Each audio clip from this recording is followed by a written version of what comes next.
200 বছরের ব্রিটিশ শাসনের শিকল থেকে 1947 সালে 15ই আগস্ট আমাদের মাতৃভূমি ভারতবর্ষ এক নতুন ভোরের মুখ দেখেছে।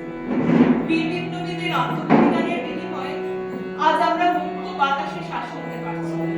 নেতাজি সুভাষচন্দ্র বোস, মহাত্মা গান্ধী, ইন্দিরা বসু, বিনয় বাদল দীনেশ, রানী লক্ষ্মীবাঈ, ভগৎ সিং, মাস্টারদা সুখদেবের মতো অসংখ্য নাম না জানা অথবা জানা বিপ্লবীদের যারাই আমাদের সংস্কৃতি।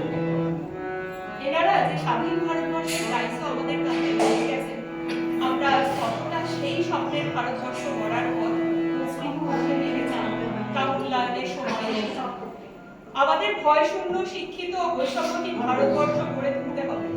আজ লড়াই হলো বিদেশি শক্তির বিরুদ্ধে, দারিদ্র, নিরক্ষরতা, দুর্নীতি, বেকারত্ব ও সাম্প্রদায়িকতার বিরুদ্ধে। সচেতন নাগরিক হিসেবে পরবর্তী প্রজন্ম এর জন্য এক সুন্দর ভয়হীন ভেদাভেদহীন সমাজ গড়ে তোলা হয় যেন আমাদের লক্ষ্য।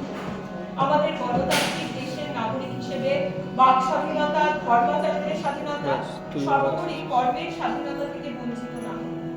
পুরুষ নারী সমানাধিকার, অন্যায়ের বিরুদ্ধে লড়াই, এর শিক্ষায় শিক্ষিত হোক আমাদের যুব সমাজ। স্বামী বিবেকানন্দ বলেছেন, চিন্তার স্বাধীনতা ও ভাব প্রকাশের স্বাধীনতাই জীবনের একমাত্র বৃদ্ধির লক্ষ্য।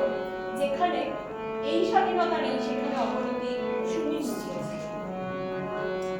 দেশমাতৃকার উপাসনায় কবি দ্বিজেন্দ্রলাল রায় রচিত অমর সুদূর বাণী, যা আমাদের শস্য শ্যামলা বঙ্গভূমির রূপকে যথাযথভাবে ফুটিয়ে তোলে।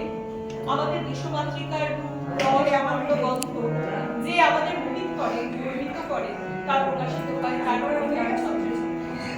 ভারতবর্ষের মানুষের একাত্মতা প্রকাশিত